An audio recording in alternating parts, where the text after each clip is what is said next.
Hello and welcome to The Machine, a computer science education podcast from the South East Technological University of Ireland. My name is Rob O'Connor and I'm an academic in the Department of Computing and Mathematics at SETU. The release schedule for this podcast has become quite sporadic over the past while. Truth be told, it's because this is just an extra bit of work that I do, but I love it. This episode is a bit of a doozy and it's quite timely. It's an interview with two serving members of the Garda National Cybercrime Bureau, Detective Sergeant Eoin O'Connell and Forensics Examiner Noel O'Gorman. They were on campus for Computing Week just the week before last, and I nabbed them for a chat after their very informative presentation to the students. And last week was the midterm/reading week for students, so I decided to hold off on the episode until classes resumed this week. And guess what happened in the meantime? SETU was the victim of a coordinated cyber attack. Now, I don't know the extent of the damage. I believe it was caught early and that no organisational or personal information has been compromised. But most of the systems on campus are offline, including the network itself. While I'm in the Department of Computing and Mathematics, that's an academic department. I'm not involved in IT operations, infrastructure, or the day-to-day running of things, so I wouldn't be in the loop. I'm recording this intro on the morning of Monday, the 4th of November, 2024. By the time you hear the podcast, a clearer picture of the attack may be available. I don't know who's behind it or what they wanted, the extent of the disruption or anything like that. I hummed and hawed as to whether I would even publish this episode today, as maybe it'd seem like I was rubbing salt in the wounds. I know that the team in computer services are working round the clock to resolve things, and I believe a quick reaction on their behalf is what has limited the damage, so fair play. I do know that the academic staff are working hard to ensure we're back up and running in some capacity as soon as possible. Those might be famous last words. Anyway, I decided to put the podcast out anyway, as it could be a handy learning resource for students and might even encourage some to embark on careers in this area.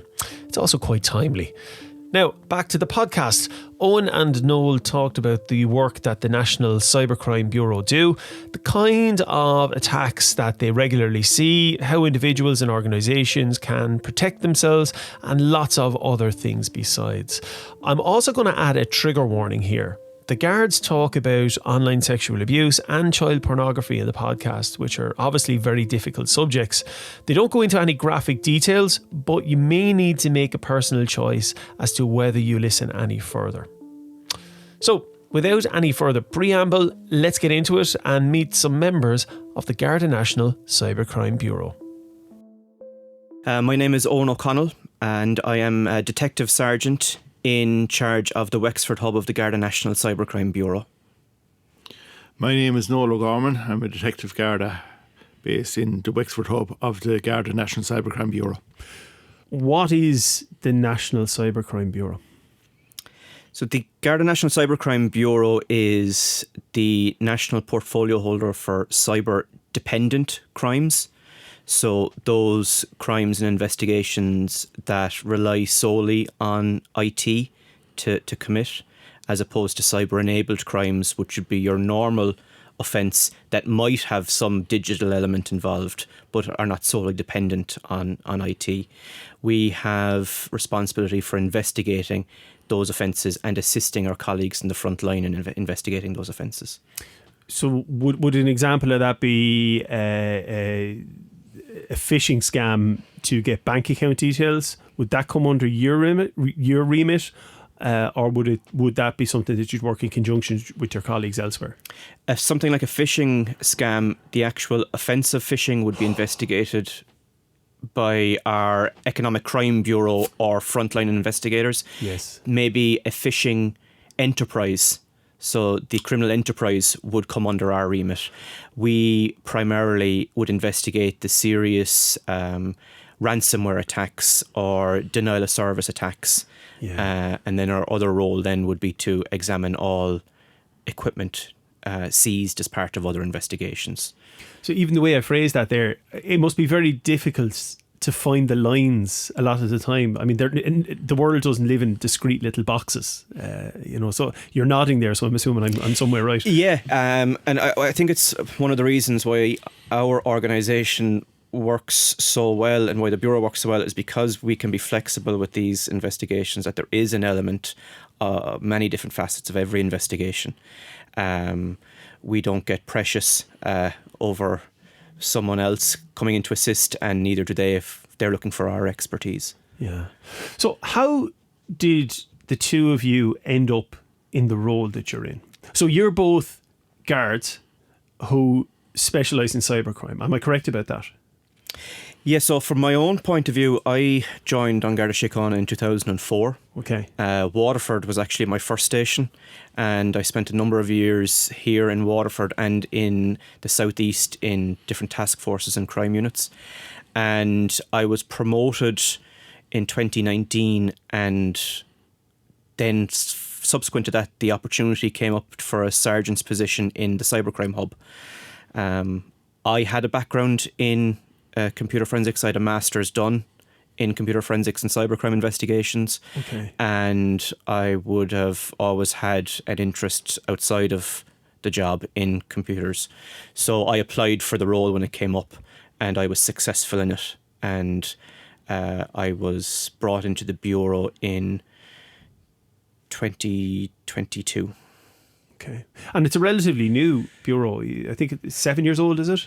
Yeah, so GNCCB, or the National Cybercrime Bureau, was created in 2017. Prior to that, we were the CCIU, the Computer Crime Investigation Unit, and we were solely a digital, a forensic investigation unit attached to the National Crime Bureau. We divested ourselves from the Economic Crime Bureau and formed our own bureau, just due to the evolution of crime and the requirement for a sole focus. And then the hubs, 4 hubs around the country in Cork, Galway, Mullingar and Wexford, were created in 2022. And while we're based in those areas, we are a national resource. So I'm supervising the Wexford hub with Noel, and that's where we are. So you mentioned, before we go to yourself, Noel, because I think you mentioned in your talk that when the Bureau was first set up, it had 15 staff or something very low like that, but now you have 80 and there's plans for a lot more. Yeah, so historically it would have been quite a small unit of dedicated examiners. Then with the inception of the Bureau, we expanded quite rapidly in a short period of time. So we have our head office up in the new building in Walter Scott House in Dublin. And with the 4 hubs, then the complement of the 4 hubs is 1 detective sergeant and 6 or 7 detective guards. In Dublin, then we have 4 forensic units. We have an investigations unit, an intelligence unit. And in total, we're upwards of about 80 personnel. And Noel, you're one of those recent new people into the Bureau, if I'm correct. So you've been a guard for a number of years, but you've only been in the Bureau for a year or so. Is that correct? Not even. I'm only in there since May. Since May, okay. Since May. Right. I was attested in a hurry the day after 9/11. I went to Wicklow. Yeah. And then I was in Gorey after that. And while there, I did a graduate certificate in fraud, which incorporated a little bit of computer crime up in UCD. And that was basically the basis of my interest in the GNCCB. So when the opportunity came to go to the Wexford hub, I did. And I went for it and I got it. Would you have had an interest in computing outside of work? I would have had an interest and I would have had a certain aptitude, but yeah, my eyes have been open now since May, because we really do get down to the molecular part of it at times. And like there is a lot of learning in it. Oh, I can imagine. So well, let's maybe get into that then. So you could during your conversation inside, you talked about the types of attacks that can occur. So now we've talked about this before on this podcast, but you're talking about phishing attacks, malware attacks, ransomware attacks, hacktivism, cyber warfare, and then a new one which I wasn't aware of called CAAS, cybercrime as a service. Everything is as a service now. So could you? We're not going to ask you to describe all of those because otherwise it'll take up the whole podcast. But you maybe give an idea as to the type of work and effort that you're going into? I don't want to ask you what is a typical day, because I know no 2 days are the same, but if you could try and maybe give an example of something that you guys do to give a flavour as to the work of the Bureau. So primarily, our key role still remains the examination of seized exhibits in an investigation. And again, the majority of that still remains around investigations about child sexual abuse, the distribution of child sexual material. And so that would be the primary role of our forensic examiners, is examining material involved in investigations like that. But then also we do see exhibits seized as part of fraud or money laundering investigations. I suppose where we see the vast majority of the phishing and the ransomware attacks is maybe not hypocritically, but through reported or giving advice to our frontline colleagues on the kind of things that they're being asked for advice on the street. There is a significant underreporting of cyber attacks, both by individuals and organisations, and that is something that we're trying to rectify, or we're trying to educate people that it's safe to report and that we're here to assist. But it's the whole gamut of what you said is what we're seeing, really. During the talk, you mentioned about Coco's Law, revenge porn, which is it's terrible to say it. I mean, it's a horrible thing, and all of the things you described are horrible. I to be honest with you, I don't know how you do it, but that's a relatively new phenomenon, relatively new. And I can understand why somebody might not want to report it, because there's probably an embarrassment factor. I mean, how do you get over that, or how do you pull people in so that they will report it?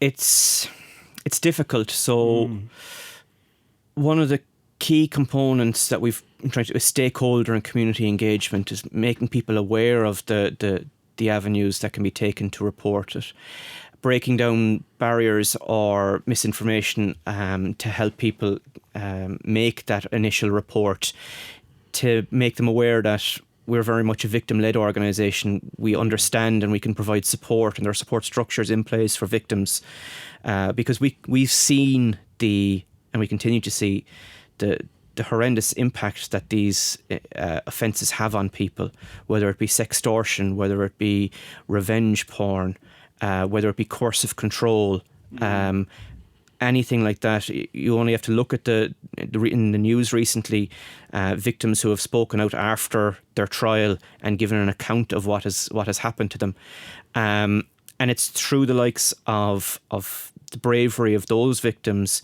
and hopefully through me coming to the college here today and letting people know that we're there to support you. We know what has happened. We know the impact it is having on people. And we see the same not only with citizens and private individuals, but also with small businesses in particular, small and medium-sized businesses. We have this idea that ransomware of a company, it's a big faceless organisation, they'll just pay the ransom or they'll just get in the experts and fix it. But there is a huge increase in small and medium-sized businesses being targeted by these attacks as a result of cybercrime as a service, where people can go on and buy these products and execute the attacks. And it's very different for your local business to deal with this as opposed to a large multinational agency. So this could be their entire livelihood. This is their standing in the community. This is being able to pay their staff. And so again, we very much know how to help and assist with those investigations and those victims. And Garda Síochána is going through a bit of a transformation at the moment, in that we're moving from the old divisional district system to areas of responsibility. As Eoin said, GNCCB is here since 2017. The Wexford Hub is here since 2022. We share a building with DPSU, the Divisional Protective Services Unit. So that's another unit that has been set up in the divisions around the country, the areas around the country, that deal specifically with a lot of the victims that we would be going gathering evidence for the case. And they are highly trained. They have a listening ear, and like that, every conviction that you hear in the news is almost an advertisement for the for how the Garda are dealing with these incidences. It must be very difficult for an organisation like the Guards or any organisation, but like you talked about the divisions, which are often, my understanding, and please correct me if I'm wrong, would have been geographically based, whereas the kind of crimes that you're working with and offences you're investigating kind of exist nowhere and everywhere. It doesn't matter whether you're in Waterford or Carlow, or even Waterford and Tramore, Carlow, Bagnallstown, Thomastown. It doesn't matter where somebody is. There's a no geography element to it, but equally it's also got an international element to it. So imagine, criminals don't care about lines on a map, whether if they're affecting somebody here in Ireland. And that must be very difficult for you to manage and maintain and also cooperate with your counterparts internationally, which I know you do. Yeah, it really is a global exercise, and investigating these offences often is a global adventure. We, as an organisation and as a country, I think it's in our nature, we are excellent at liaising with our colleagues in different jurisdictions. We have excellent relationships across the world, whether that be HSI or the FBI in America, NCA in the UK, Europol, Interpol, and we are key stakeholders in a lot of kind of multi-agency or international cooperations and endeavours. So, yeah, we also then do rely on the legislation that supports that, so our mutual assistance or our trade agreements, to allow our colleagues in other countries to assist in our investigations. I think I gave an example in the talk there that we recently had information that had been exfiltrated as part of a ransomware attack. We were able to track it to a server in a country that we had a mutual assistance agreement with, and almost straight away they were able to seize the server and the data and prevent it being lost forever. So we do have excellent relations with our colleagues in different jurisdictions. We can't get away from the fact too that it is a global thing, but we are seeing more and more of a local crime being carried out by people within our jurisdiction, cybercrime, through the advent, as I said, of cybercrime as a service. So we've been very successful recently in shutting down Irish-based criminal enterprises involved in the likes of phishing or money laundering offences. So we can't always focus on the global community. Sometimes we do have to remember that it can be the home or the domestic offenders as well. What about international offenders with countries that you don't have agreements with? So, for example, I'm thinking, now I don't know this for sure, but you hear often about Russian gangs, Russian misinformation campaigns. How do you deal with those, or do you, or can you? That's probably an unfair question, is it? Yeah, so I suppose when you're looking at whether it's nation state or whether it's criminal organisations set up in jurisdictions that would not be friendly, I suppose two different things. Yes. The nation state, obviously, they're not going to cooperate with any investigation that we have against their parties, and then it's just about protecting ourselves, and we share the burden of protection with our colleagues in the NCSC, the National Cyber Security or Safety Centre. Sorry, too many acronyms. So it's about protecting ourselves then, or shutting down avenues of attack once they're identified. With criminal enterprises, okay, they might be backed or based in jurisdictions that turn a blind eye to it or actively support it, but not all their members will be. So some of the largest criminal enterprises, they might be thought of as from a certain jurisdiction, but they're as global as the rest of us. They're going to have remote workers, they're very much working a departmented. So you'll have a money department, you'll have the actual negotiation department, the tech company, the support, and once we track down where they are often not in the jurisdictions that might turn a blind eye to it. So there is some success. That because they use remote workers the same as any other company or organisation does. And as well as that, some of the crimes, like as Eoin said earlier on, still most of what we work with is child sexual abuse material. There can be a build-up of different elements to the crime. Like, okay, we might be able to go after the person who produced it, but if the person is in possession of it in Ireland, there's a crime there. If that person sent it on to someone else, there's a distribution element. So we might be able to focus on the production, but we can focus on being in possession of it and maybe distributing it on further. So there's always elements you can look at. And just following on from that, and specifically in relation to child sexual abuse material, one of my other hats along with supervising Wexford is the management of our victim identification team, where any media that we come across as part of our investigations, or our colleagues in our protective services come across in their investigations, if it has never been encountered before, we have a team dedicated to trying to identify those victims or trying to identify the jurisdictions where the offence took place. And we've had great successes recently and ongoing in safeguarding children in other jurisdictions, identifying offenders in other jurisdictions, but also assisting our colleagues who might have found material that they believe was produced in Ireland and they send it to us for review, and we're able to safeguard children here locally or identify offenders here locally. So we, particularly in the victim identification field, it's very much a global community, and we rely very heavily on that.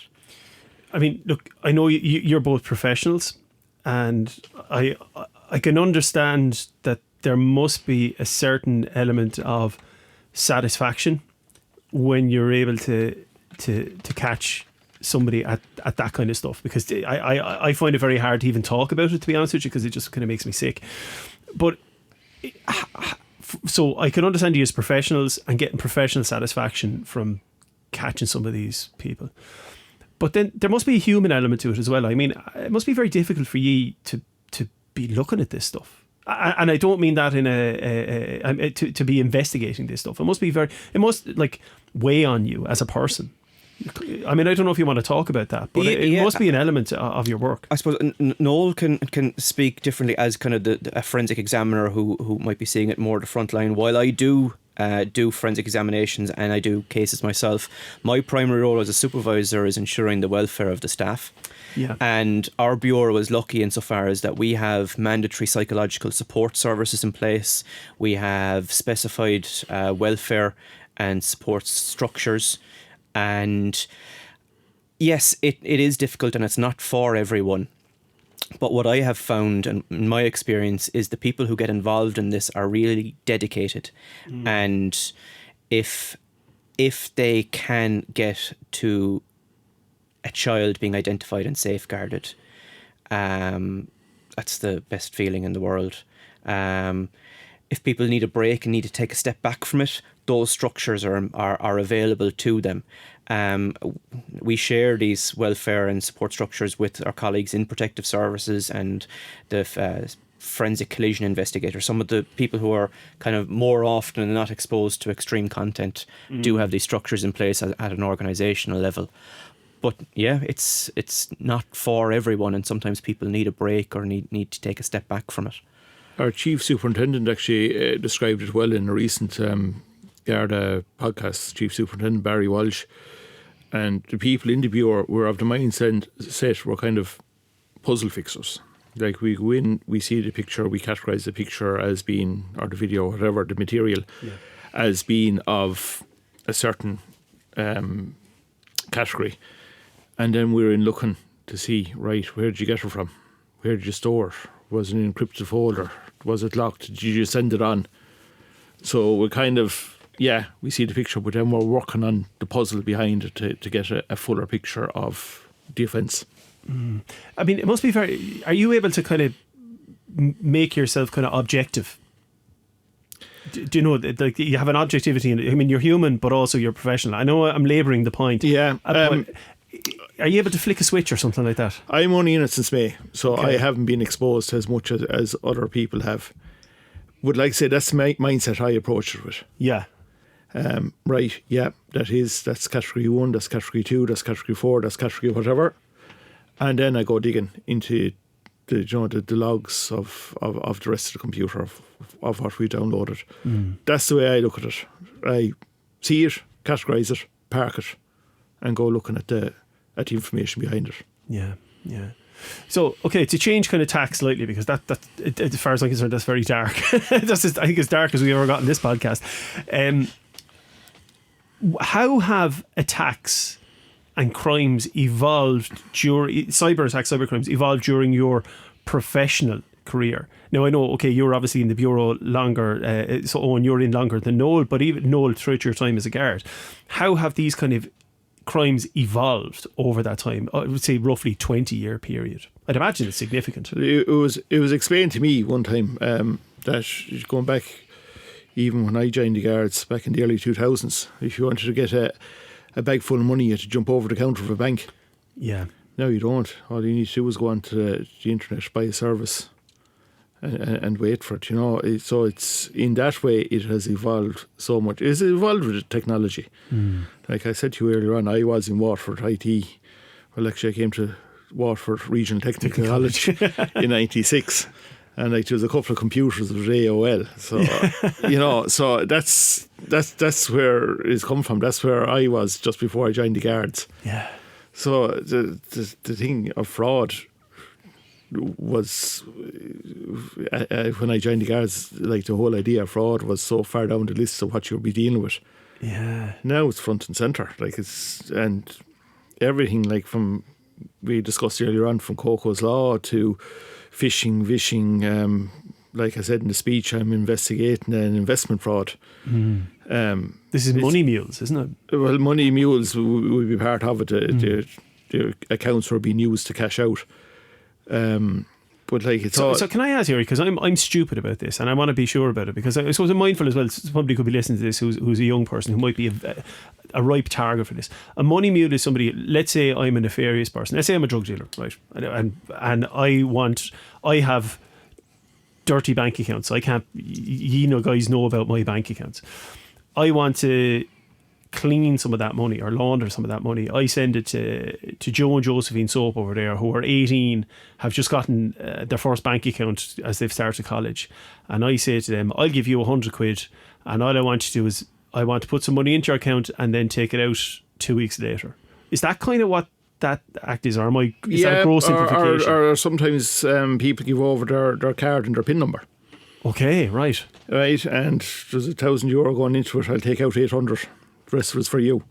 Right, okay. When we go about tracing down, the first account we're going to find is that young person's account. Yeah. And like I said in the speech, it is all part of the money laundering and terrorist financing bill. So if you're convicted of that, if you have a conviction under the money laundering and terrorist financing bill, you forget about going anywhere. Like, you're not going to get a visa to get into any of the countries. Yeah. I mean, and that kind of crime wouldn't have existed 20 years ago, 30 years ago, or would it? It would have. But it would have taken a different form. So a lot of these are only enhanced by technology. We're still very much reliant on the human element. Yeah. So we're still very much reliant on these bad actors targeting vulnerable people. So it's the human element is key. Yes, a hacker can brute force into anything, but it's like what we would have said in community policing years ago. They can get into your house if they want, but make it difficult for them. Have an alarm, have a dog, have lights on. Don't put up in the paper that you're away on holidays or at a funeral, and it's just about making it difficult. If they want to get in, they will get in. But in the vast majority of cases, still, even the most advanced cyber attacks, it's the human element. The mistake made at 9 a.m. on a Monday morning, and that wasn't reported, or it's the vulnerable person who needs money or who has built up a debt, whether a drug debt or a gambling debt, and they're allowing their account to be used to move money through for a few quid. Or it's the student who answered an ad for a get-rich-quick scheme, or these kind of things. So it is very much relying on the human element. So like one of the earliest forms of money laundering and money transfer was the Hawala scheme. That just involved people, and that was global, and that's going back centuries. So technology puts a new face on it, certainly. It makes it easier in certain cases, certainly, but it's the human element that we still have very much have to focus on. You talked about social engineering. So even though it is quite technological, it ultimately does come down to people and the way that we act and our own weaknesses, whatever those might be. I was at talks recently, and I heard two phrases used that I'd never heard before, and I've been kind of mulling them over the last while. And it was to do with why people are susceptible to mis and disinformation on social media more so than other platforms. And it was to do with, they said, people are cognitively active or cognitively inactive. And if you're scrolling through Instagram or Facebook or whatever the hell it is, Twitter, if you're a lunatic, and it's 9 o'clock on a Friday evening, your guard is down. You're not maybe as skeptical about what you see as if you're at work and an email comes into you, your guard might be up to not necessarily click on the link from somebody who you don't know. Whereas on a 9 o'clock on a Friday, you see a stupid picture and you think, oh, and you click on that, and then suddenly you're into a whole process. And that cognitive inaction are cognitively active and cognitively inactive. And again, that comes back to that social engineering human element. And I suppose these nefarious actors are very, very clever. I suppose we would be unwise to, I don't know. This is their industry. Yeah. They're like any multinational, and they learn from each other far quicker than historically the likes of law enforcement would have done from others. We are obviously getting better at it, but they learn from each other. And dark webs, forums, anything like that, where they'll educate themselves. And yeah, we've all been there. We've all been doom scrolling at midnight, and we get there. But the likes of phishing attacks and then disinformation and hacktivism, they also are relying on that cognitive element, or the fearware is a new term that we've come across, where it's preying on people's fears, whether that's in elections, whether that's in global warming or climate change, whether it's in anything like that. And yeah, online is a scary place, and we become desensitized to it. So you see videos, and you know, the first time you see it, you go, my God, that's crazy. The second time you see it, you have a little chuckle, and the third time, it's just every day. Yeah. You know, it's just, especially with the smishing, sending out the SMS. If you send out enough of them, they're going to hit someone that the circumstances apply to. Yeah, like I know a lady now, and she had received a phone call a short time previously from her daughter saying she'd lost her phone, and then she got that SMS a couple of hours later, and she interacted with her before. Oh, no, I shouldn't have. Yeah, now, she was quick enough to stop everything, but like I'm saying, send out enough of the messages, and someone will be waiting for a parcel from one post. Yeah, you know, it will apply to someone.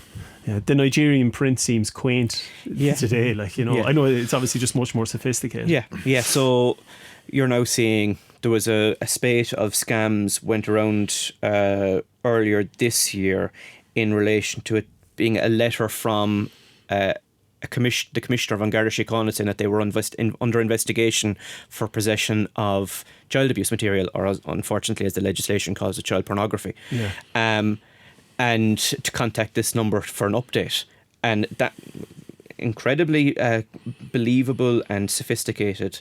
Or I got caught up in a scam where details had been stolen from a hack or a breach on a website where I had previously bought something, and the call came from my bank, a local accent, very smooth, very sophisticated call during the right business hours. So no more is it the automated. This is Amazon. It's whether that's through voice synthesis or whether it's just the increase of domestic offenders. It is becoming more prevalent. And as Noel said, it's pure volume from their point of view, and lessening people's wariness. We're very much advocates for zero trust in our place. Everyone should have zero trust of anything that comes in unsolicited. Yeah, healthy skepticism. Yeah. Let's say somebody was interested in, like, I'd like to pursue this as a career. This is something I'd like to learn a bit more about. What's the best way to go about it, in your opinion? Either of you. So traditionally, you would have had to have been operational Garda. So you would have had to join the Guards, serve your time, wait for a position to be advertised in the Cybercrime Bureau and apply for it like it was any other position in a drug unit or traffic unit. Last year we started, but it was this year we really took people on. We've started a system of hiring civilian engineers. So currently we have 3 civilian engineers. They are based in our head office, and they are forensic examiners. So they have the same role as Noel or any of the other forensic examiners in the Bureau. We're likely going to be running that competition again next year. What I would say is it's hard to compare the pay packet or your salary with some of private industry, but from my point of view, and it's a bit trite, a bit cliched, it's a job worth doing. We really are at the cold face of it. We're at the front line where we're getting a lot of excellent training, a lot of cutting edge tools. You're being challenged, but it's very rewarding. And I would certainly recommend any new graduates to keep an eye out on publicjobs.ie next year maybe for that position. Or if they want to do it the way we did it, join the Guards and walk the beat in the rain for a couple of years and come in then. But as you said, it's a calling. I mean, it really is a calling, and I think the value of it, particularly from a cybercrime perspective, is becoming more visible every day, sadly. You know, I wish it wasn't. I'm sure you wish it wasn't. You could do something more exciting. Or not more exciting, but you could, maybe get out a bit more. Although you're out here today, so. If we think about it, every crime now has some digital element because we have our phones in our pockets. Yeah. Or we're online. We spend our whole, COVID pushed everyone online. They had to shop online, bank online, date online, work from home remotely. It opened all these avenues of attack for these bad actors, these threat actors. So we are all online. So this job in particular in the Bureau is incredibly interesting. We're involved in everything of note that happens around the country. Yeah. Well, Eoin O'Connell and Noel O'Gorman from the Garda National Cybercrime Bureau. I called it the unit earlier, I'm sorry. Thank you very much. Thanks for coming in to SETU today. Thanks for chatting with students and staff. Thanks for taking your time to appear on the podcast. And hopefully we'll see you back here again soon. And I wish you all the best in your work. Thanks, Rob. Thank you. Pleasure. Thanks for listening to this episode of The Machine. I'll keep episodes coming whenever I find the time. I also appreciate the kind comments that have been emailed into me. It's really heartening to know that there are people out there listening. So until the next one, Slán go fóill.